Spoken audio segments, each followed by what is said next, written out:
Okay, it's Tuesday, November 22nd. This is a pre-opening SPY report, about an hour and 10 minutes to go before trading begins. You can see here the pre-market range so far is skewing towards the upper end of yesterday's bar. It was kind of a very narrow bar that barely made a new low.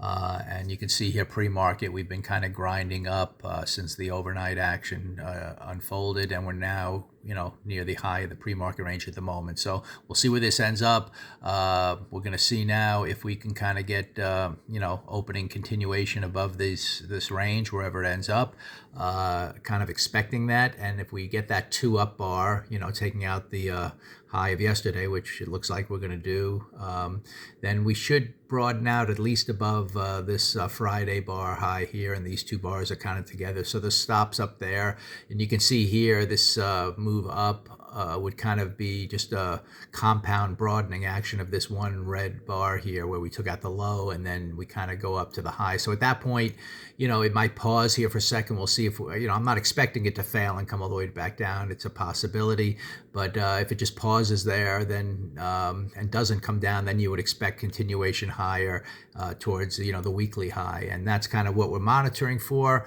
in the bigger picture. As discussed several times, we had this big kind of move up, and last week was just a small little pause week, so we didn't know if that's going to be a reversal week to the downside or maybe just a pause continuation to the upside. And as of today, it looks like we're holding kind of the midpoint of that week, with yesterday's action and then starting up today. So we'll see if we get kind of 2 up continuation on a weekly chart as the week continues on.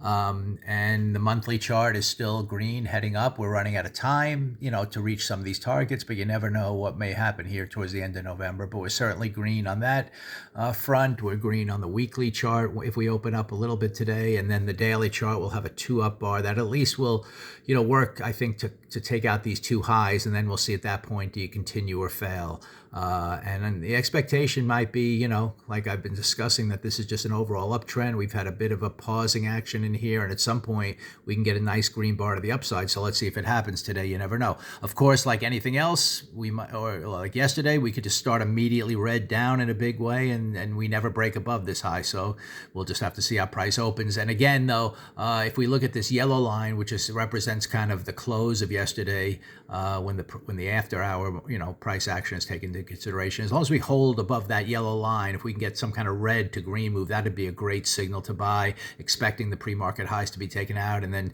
kind of expecting to reach that high on Friday, and then seeing if we can get a nice green directional bar by the end of the day. So again, keep an eye on this little line here, which is the most up price action. Not only it holds this close of yesterday, and then it also extends above the pre-market highs in some form, and ideally early in the session. So we'll expect that upside today, and let's see if we can finally maybe break out of this big range that's been unfolding for about 7 days now.